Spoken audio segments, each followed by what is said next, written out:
28 अप्रैल सन 1988 दोपहर के करीब 1 बजे हवाई में अलोहा एयरलाइंस की फ्लाइट 243 अपनी उड़ान भरने के लिए तैयार हो रही थी। ये एक बड़ा ही सुहाना दिन था। अच्छी खासी धूप निकली थी और ज्यादातर लोग यार छुट्टी मनाने आए थे। हवाई को अगर आप नहीं जानते तो ये एक ग्रुप ऑफ आइलैंड्स है पैसिफिक ओशन के बीच, जो अमेरिका का हिस्सा है। बड़े ही खूबसूरत आइलैंड्स हैं और इनकी राजधानी है होनोलुलु। ये फ्लाइट एक्चुअली में हिलू से होनोलुलु जा रही थी। हिलू सदर्न मोस्ट आइलैंड है हवाई का, लेकिन ये डिस्टेंस कोई ज्यादा नहीं है, सिर्फ 35 मिनट की फ्लाइट है। ये एक रूटीन फ्लाइट है। ये अलोहा एयरलाइन यहीं की लोकल एयरलाइन है जो अलग अलग आइलैंड्स को कनेक्ट करने का काम करती है। अब क्योंकि ये डिस्टेंस इतने छोटे हैं तो ये वाला स्पेसिफिक प्लेन ऑलरेडी 8 बार उड़ान भर चुका था। सुबह से 3 अलग अलग राउंड ट्रिप्स पर जा चुका था। लेकिन ये कोई अनयूजुअल बात नहीं है। ऐसे प्लेन्स के लिए ये बिल्कुल नॉर्मल चीज है। सब कुछ जैसा चलना चाहिए वैसे चल रहा था। पैसेंजर्स बोर्ड करते हैं, फ्लाइट के दरवाजे बंद किए जाते हैं और ठीक 1:25 पर ये फ्लाइट उड़ान भरती है। बस एक अनयूजुअल चीज होती है यहाँ पर। जब एक पैसेंजर बोर्ड कर रही थी प्लेन में, तो दरवाजे के अंदर घुसने से पहले उसने साइड में देखा कि जो प्लेन की बॉडी थी, अलग अलग शीट्स होती हैं जो रिवेटेड से अटैच होती हैं। तो एक शीट में थोड़ा सा क्रैक दिखाई दे रहा था, लेकिन उसने ये चीज किसी को बताई नहीं। ये सोचकर के क्या फर्क पड़ता है, इतनी रेप्यूटेबल एयरलाइन है, ये प्लेन रेगुलरली उड़ता रहता है, इसके रेगुलर इंस्पेक्शंस होते हैं। अगर कोई दिक्कत होती तो ये लोग नोटिस कर लेते। पक्का ये छोटी मोटी कोई गलती होगी, लेकिन ये एक गलती कितनी भारी पड़ने वाली थी कोई सोच भी नहीं सकता था। प्लेन की उड़ान भरने के सिर्फ 10-15 मिनट बाद ही एयर होस्टेस ट्रॉली लेकर आती हैं और पैसेंजर्स को ड्रिंक सर्व करती हैं। सीट बेल्ट साइन अभी तक हटा नहीं था, क्योंकि आमतौर पर यह तभी हटता है जब प्लेन क्रूजिंग एल्टीट्यूड पर पहुंच जाता है, और इस प्लेन के लिए क्रूजिंग एल्टीट्यूड 24,000 फीट था। फ्लाइट में 3 एयर होस्टेसेस हैं जो पैसेंजर्स को ड्रिंक सर्व कर रही हैं, और उड़ान भरने के ठीक 20 मिनट बाद ये फ्लाइट 24,000 फीट के एक क्रूजिंग एल्टीट्यूड पर पहुंचती है। और जैसे ही इस हाइट पर पहुंचती है, एक बड़ा सा धमाका होता है। सभी पैसेंजर्स को धमाके की बड़ी तेज आवाज सुनाई देती है और अचानक से रैपिड डिकम्प्रेशन हो जाता है। सांस लेने में प्रॉब्लम होने लगती है और चारों तरफ सामान इधर उधर उड़ने लगता है। टोटल क्योस और जबरदस्त कंफ्यूजन। आखिर ये हो क्या रहा है? कुछ पैसेंजर्स अपने आसपास देखते हैं तो उन्हें दिखाई देता है कि प्लेन की छत और आसपास की दीवारें गायब हैं। ऊपर उन्हें खुला आसमान दिख रहा है। हुआ क्या है दोस्तों कि प्लेन की शुरू के हिस्से का लगभग 35 स्क्वायर मीटर का हिस्सा फट कर अलग हो चुका है। अब आम तौर पर होता क्या है दोस्तों, एरोप्लेन्स के अंदर केबिन्स में हवा को हमेशा प्रेशराइज करके रखा जाता है ताकि हम नॉर्मली सांस ले पाएं। नहीं तो 24,000 फीट की हाइट पर जो एटमॉस्फेरिक प्रेशर होता है वो बहुत कम हो जाता है। हवा पतली हो जाती है और हम नॉर्मली सांस नहीं ले सकते इतनी हाइट पर। इसलिए एरोप्लेन्स का अपना एक प्रेशराइजेशन सिस्टम होता है जो हवा को पंप करके रेगुलेट करके रखता है। अगर किसी वजह से ये सिस्टम खराब हो जाए और एरोप्लेन इतने ही एल्टीट्यूड पर उड़ रहा हो तो इमरजेंसी के केस में ऑक्सीजन मास्क ड्रॉप होते हैं। आपने सुना होगा सेफ्टी ब्रीफिंग्स में हमेशा कहते हैं, in the event of loss of cabin pressure oxygen mask will drop. In oxygen mask में टिपिकली 15 से 20 मिनट की ऑक्सीजन होती है, जिस वक्त में पायलट को प्लेन को नीचे लाना होता है और एक ऐसे एल्टीट्यूड पर ले जाना होता है जहां पर नॉर्मली सांस ली जा सके। ये हो गया 10,000 फीट के नीचे। अब हमारी इस कहानी में फ्लाइट 243 में क्या हुआ? ऑक्सीजन मास्क नीचे तो आए, लेकिन ऑक्सीजन मास्क सिस्टम का काम ही नहीं कर रहा था। प्लेन की छत फटने की वजह से ऑक्सीजन मास्क सिस्टम भी पूरी तरीके से तबाह हो चुका था। लोगों को हिपोक्सिया का डर इमीडिएटली सताने लगा। ये वो कंडीशन है जिसमें आपकी बॉडी को अगर सफिशिएंट ऑक्सीजन नहीं मिलेगी तो आप बेहोश हो सकते हैं और मर भी सकते हैं। विद इन सेकेंड्स लोगों को चक्कर आने लगे, कंफ्यूजन होने लगा, और ऐसे केस में 1 से 2 मिनट लगते हैं सिर्फ बेहोश होने में। मिशेल होंडा, एक एयर होस्टेस जो 15 रॉ के पास थी जब यह धमाका हुआ, इंटरकॉम के जरिए कॉकपिट से कांटेक्ट करने की कोशिश करती हैं, लेकिन दूसरी तरफ से कोई जवाब नहीं आता। दूसरी एयर होस्टेस सीबी लेंजिंग जो पैसेंजर को ड्रिंक सर्व कर रही थी, 5वीं रॉ के पास जब छत उड़ी प्लेन की तो वो भी हवा में उड़ गई प्लेन से बाहर। तीसरी इनकी कुलीग जेन सेथो दूसरी रॉ के पास थी। वो जमीन पर गिर जाती है। एक लगेज जब इनके मुंह पर लगता है तो चारों तरफ हंगामा मचा हुआ था। मिशेल को जब पायलट्स की तरफ से कोई जवाब नहीं मिला तो वो एक एक पैसेंजर से जाकर पूछने लगी, क्या तुम्हें प्लेन उड़ाना आता है? क्या तुम्हें प्लेन उड़ाना आता है? क्या आपको प्लेन उड़ाना आता है? पैसेंजर्स इनकी ये बातें सुनकर और डर गए कि यार, प्लेन को उड़ाने के लिए भी हमसे पूछ रहे हो? पायलट्स का क्या हुआ है? यहाँ पर अगर पायलट्स नहीं हैं तो हम सारे क्रैश कर जाएंगे।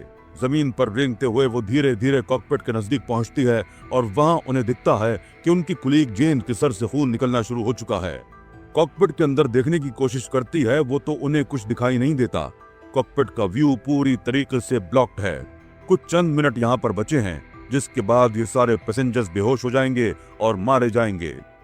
लेकिन हिपोक्सिया के खतरे के अलावा ये पैसेंजर्स बहुत तेज हवाएं भी सह रहे हैं। ऑलमोस्ट 500 किलोमीटर पर आवर घंटे की स्पीड से हवाएं चल रही हैं। आंखें खोलना मुश्किल हो रहा है और साथ ही साथ जो टेम्परेचर है वो -45 डिग्री का है। इस हाइट पर अगर ऑक्सीजन किसी तरीके से मिली भी तो इतनी ठंड में ज्यादा देर तक जिंदा रहना पॉसिबल नहीं है, क्योंकि ज्यादातर पैसेंजर्स ने निकरें और टी शर्ट पहनी हुई है। हवाई एक ट्रॉपिकल जगह है जहां पर लोग बीचेस को और जंगलों को देखने जाते हैं। यहाँ कभी बर्फ नहीं गिरती, तो कोई भी पैसेंजर इस टेम्परेचर के लिए प्रिपेयर्ड नहीं है। मिशेल इकलौती एयरोस्टिस है जो होश में बची है। वहां पर पायलट्स को बार बार कांटेक्ट करने की कोशिश करती रहती है, लेकिन कोई जवाब नहीं आता।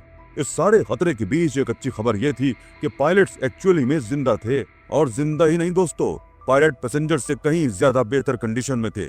उनका ऑक्सीजन मास्क थैंकफुली काम कर रहा था। कमांड संभाले हुए थे 44 साल के कैप्टन रॉबर्ट शोमस-थिमर, एक बेहद एक्सपीरियंस पायलट जो 11 साल से अलोहा एयरलाइंस के लिए काम कर रहे थे। उनके साथ दूसरी तरफ थी 36 साल की फर्स्ट ऑफिसर मिमी टॉम्किंस। जब वो धमाका हुआ था दोनों को एक बड़ा झटका लगा था, और पीछे मुड़ के जब दोनों ने देखा तो उन्हें दिखाई दिया कि प्लेन की छत गायब थी और कॉकपिट डोर भी मिसिंग था। बहुत सारा मलबा चारों तरफ फैला हुआ था, लेकिन दोनों इमीडिएटली काम पर लग जाते हैं। सबसे पहले अपना ऑक्सीजन मास्क पहनते हैं और हालात को समझते हुए एक इमरजेंसी डिसेंड करने का फैसला लेते हैं। करीब 500 किलोमीटर पर आवर घंटे की स्पीड से वो 4100 फीट पर मिनट डिसेंड करते हैं। लेकिन वक्त का ये खेल सिर्फ प्लेन को थोड़ा सा नीचे लाने तक सीमित नहीं था। इनके लिए एक दूसरी और भी बड़ी प्रॉब्लम सामने आती है। पता चलता है कि इस हादसे की वजह से जो प्लेन का नोज है, आगे वाला हिस्सा जिसमें बैठे हुए हैं, वो थोड़ा सा नीचे हो गया है। करीब 1 मीटर से सिर्फ प्लेन का जो जमीनी हिस्सा है उसी की मदद से ही कॉकपिट और केबिन एक साथ जुड़े हुए हैं। अभी भी अगर ज्यादा देर तक ये ऐसे ही उड़ते रहे तो झुकते झुकते ये दोनों हिस्से टूटकर एक दूसरे से अलग भी हो सकते हैं। मिमी टॉम्किंस होनोलुलु को कांटेक्ट करती हैं और उन्हें इन्फॉर्म करती हैं कि यहाँ पर क्या हुआ है। उन्हें कहा जाता है कि प्लेन को होनोलुलु में उतारने की छोड़ो, मौई में उतार लो, वो ज्यादा पास है। 1:48 पर वो मोई टावर को कांटेक्ट करके सिचुएशन बताती है। इस वक्त तकरीबन 3 मिनट हुए थे जब से प्लेन की छत फटी थी, लेकिन थैंकफुली प्लेन 14,000 फीट पर आ चुका था। इस हाइट पर ज्यादातर पैसेंजर्स के लिए सांस लेना इतना मुश्किल नहीं था, और क्योंकि ये 3 मिनट के अंदर ही हो गया था, ज्यादातर लोग बेहोशी से बच गए और हिपोक्सिया का रिस्क कम से कम खत्म हुआ। मिमी टॉम्किंस मोई एयरपोर्ट को कांटेक्ट करके कहती हैं कि सारी इमरजेंसी सर्विसेज अपनी तैयार रखो, कुछ भी हो सकता है। ढेर सारे फायर फाइटर्स और रेस्क्यू व्हीकल्स रनवे पर आकर तैयार रहते हैं। हर कोई इस प्लेन के लैंड करने का इंतजार कर रहा है। करीब 1 मिनट के बाद प्लेन 10,000 फीट की हाइट पर आ गया था, लेकिन एक और प्रॉब्लम सामने आती है। सामने एक बड़ी सी 10,000 फीट की पहाड़ी दी हेलिकाला समिट है। ये पहाड़ी मोई एयरपोर्ट और प्लेन के बिल्कुल बीचों बीच मौजूद थी। कैप्टन रॉबर्ट प्लेन को आहिस्ता करते हैं। 210 नॉट्स, 200 नॉट्स, 170 नॉट्स, और आहिस्ता करते रहते हैं। जितना आहिस्ता हो सके उतना आहिस्ता से उड़ाते हैं। अगर इससे नीचे चले गए तो फ्लाइट कंट्रोल करने में प्रॉब्लम हो सकती है, लेकिन इस 170 नॉट की स्पीड को मेंटेन करते हुए वो 2 आइलैंड के बीच में से प्लेन को निकालते हैं। पहाड़ी से बचते हुए प्लेन टर्न करता है और एयरपोर्ट की तरफ मोड़ लेता है। ये वो पॉइंट था जब पैसेंजर्स की जान में जान आती है। उन्हें फाइनली रियलाइज होता है कि हमारे प्लेन में एक पायलट है जो न सिर्फ जिंदा है बल्कि वो प्लेन को ठीक ठाक उड़ा भी पा रहा है। जैसे जैसे रनवे की तरफ प्लेन नीचे आने लगता है, लैंडिंग गियर मिमी टॉम्किंस को नीचे लाते हैं। 3 सेट्स ऑफ व्हील्स होने चाहिए, 2 पीछे की तरफ, 1 आगे की तरफ। पीछे वाले को मेन गियर कहा जाता है और इंडिकेटर दिखा रहा था कि मेन गियर तो सक्सेसफुली रिलीज हो चुका है, लेकिन जो नोज गियर है, आगे वाला व्हील है, वो नीचे नहीं आ पा रहा है। अब टेक्निकली देखा जाए तो बिना इस आगे वाले पहिए के बिना इस नोज गियर के लैंड करना पॉसिबल तो है। इस चीज को बेली लैंडिंग कहा जाता है। इमरजेंसी केसेस में कई बार की जाती है, लेकिन इस स्पेसिफिक केस में जहां प्लेन का बीच वाला हिस्सा इतना कमजोर हो चुका है, छत ऑलरेडी मिसिंग है, पायलट्स को ये डर है कि अगर इस तरीके की लैंडिंग अटेम्प्ट की गई तो पक्का प्लेन क्रैश कर जाएगा, और अगर फ्यूल टैंक में कुछ हुआ तो ब्लास्ट भी हो सकता है। लेकिन इसके अलावा और कोई ऑप्शन भी नहीं है, और करें तो क्या करें। पायलट्स डिसाइड करते हैं कि इसी तरीके से लैंडिंग कर दी जाए, और करें तो क्या करें। पायलट्स डिसाइड करते हैं कि इसी तरीके से लैंडिंग की जाएगी। जैसे ही रनवे दिखने लगता है, पैसेंजर लैंडिंग के लिए तैयार होते हैं। कुछ लोग अल्लाह से दुआ करने लग गए थे। दूसरी तरफ कुछ लोग अपने आसपास के लोगों से गले मिल रहे थे, शायद ये आखिरी बार हो कि वो एक दूसरे को देख सकें। ज्यादातर पैसेंजर्स अभी भी बहुत बुरे तरीके से डरे हुए थे, और इसके पीछे वजह भी जायज थी।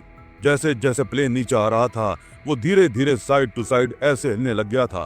पायलट ने रियलाइज किया कि लेफ्ट वाला जो इंजन है वो फेल हो चुका था। मैन्युअली रिस्टार्ट करने की कोशिश की जाती है इस इंजन को, लेकिन अफसोस कुछ नहीं होता। इस वक्त तक रनवे पर मौजूद सारी इमरजेंसी सर्विसेज मौजूद थी। Firefighters, ambulance, evacuation teams, हर कोई वर्स्ट सिचुएशन के लिए प्रिपेयर कर रहा था। किस तरीके से डैमेज को कम से कम रखा जा सके। अब अपनी कहानी पर वापस आते हैं। 1:56 पायलट्स मोई टावर से कहते हैं, will need all the equipment you have got. जितना इक्विपमेंट आपके पास है, हमें सबकी जरूरत पड़ेगी। इसी बीच रनवे पर खड़ा हुआ एक बंदा प्लेन को बाइनोकुलर से देख रहा था कि तभी उसे दिखाई देता है एक्चुअली में नोज गियर तो सक्सेसफुली रिलीज हो चुका है, यानी कि प्लेन को बेली लैंडिंग की जरूरत नहीं पड़ेगी। पायलट्स को इन्फॉर्म किया जाता है और पायलट्स की जान में जान आती है। और फिर 1:58 ठीक 13 मिनट और 42 सेकंड बाद एक्सप्लोजन के अलोहा एयरलाइंस फ्लाइट 243 रनवे पर टच डाउन करती है। कैप्टन ब्रेक्स इस्तेमाल करने के अलावा बचे हुए इंजन नंबर 2 का थ्रस्ट रिवर्सर भी इस्तेमाल करते हैं, और प्लेन आहिस्ता आहिस्ता आराम से आकर रुक जाता है। रनवे पर मौजूद सभी इमरजेंसी टीम्स राहत महसूस करती हैं। प्लेन से इमरजेंसी एग्जिट के जरिए पैसेंजर्स को नीचे उतारा जाता है। उस वक्त इसका एक असली वीडियो भी लिया गया था, जिसे आप स्क्रीन पर देख सकते हैं, जिसमें पैसेंजर सेफ्टी स्लाइड के जरिए नीचे उतर रहे हैं। सभी पैसेंजर्स कैप्टन को शाबाशी देते हैं और शुक्रिया अदा करते हैं इनकी जिंदगियां बचाने के लिए। हालांकि ज्यादातर लोग सेफ थे, लेकिन कई पैसेंजर्स को भारी चोट लगी थी। एक 84 साल की फीमेल पैसेंजर जो सीट नंबर 5A पर बैठी थी, वो सबसे ज्यादा इंजर्ड थी, एक स्कल फ्रैक्चर के साथ। 6A पर बैठे हुए पैसेंजर का राइट वाला हाथ टूट गया था। 4A और 4F पर बैठे हुए पैसेंजर्स को सीरियस इंजरीज हुई थी।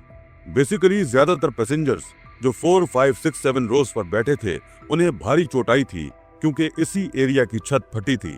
और रोज 8 से लेकर 21 पर जो पैसेंजर बैठे थे, उन्हें सिर्फ माइनर इंजरीज हुई थी। इसके अलावा 21 पैसेंजर्स ऐसे भी थे जिन्हें बिल्कुल कोई इंजरीज नहीं हुई थी।